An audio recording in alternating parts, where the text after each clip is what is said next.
Extrait de l'abominable institution.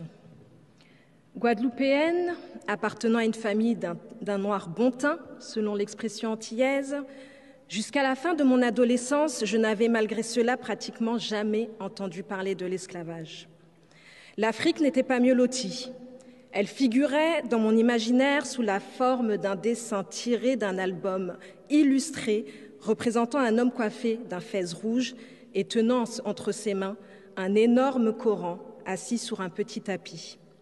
Ce dessin était intitulé « Marabout mandingue ».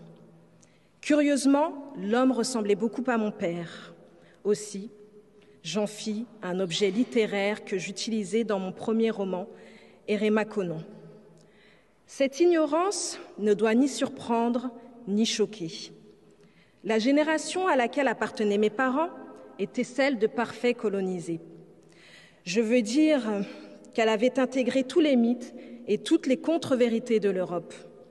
Mes parents étaient convaincus que leurs ancêtres avaient mérité l'esclavage à cause de leur sauvagerie, de leur barbarie, leur laideur. Ils portaient en eux, cachés sous les grands airs qu'ils se donnaient, la honte, plaie inguérissable.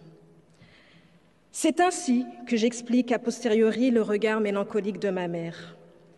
Il me fallut attendre d'arriver à Paris comme étudiante à la fin des années 50 pour que tout change. Alors, je devins l'inséparable d'une camarade de classe dont le père fort connu était professeur d'histoire à la Sorbonne et qui entreprit de faire mon éducation. Une fois la semaine, nous nous asseyions dans son bureau, frais et sombre comme une catacombe, et devant mes yeux stupéfiés, il déroulait le monde. J'appris que celui-ci se divisait en deux camps et que les miens avaient fait partie de celui des victimes. À quelque temps de là, je traduisis avec Richard Philcox le livre clé d'Eric Williams, Capitalisme et esclavage. Des années plus tard, quand Christian Paul, secrétaire d'État chargé de l'Outre-mer dans le gouvernement Jospin, me demanda de présider le comité pour la mémoire de l'esclavage, créé après la loi Taubira, j'acceptais avec enthousiasme car j'avais l'impression de réparer l'inaction de mes parents. Parler de l'esclavage n'est pas chose aisée. Pour certains, il fut une voie royale où se pressaient têtes couronnées, ministres favoris, hommes d'église, négociants, aventuriers, marins. Il générait des fortunes considérables, tant publiques que privées. Les façades des hôtels particuliers de la ville de Nantes en font foi. En même temps, dès sa naissance, l'institution abominable fut critiquée et violemment dénoncée. En France, les premiers à la démolir furent les philosophes Voltaire, Jean-Jacques Rousseau et les encyclopédistes Diderot et d'Alembert. Fait important, l'esclavage suscita contre lui l'union sacrée des intellectuels et des artistes.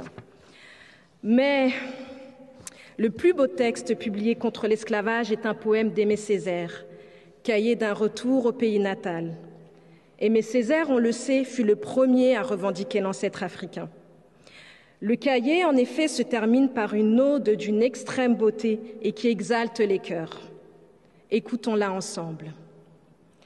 La négraille aux senteurs d'oignons frits retrouve dans son sang répandu le goût amer de la liberté.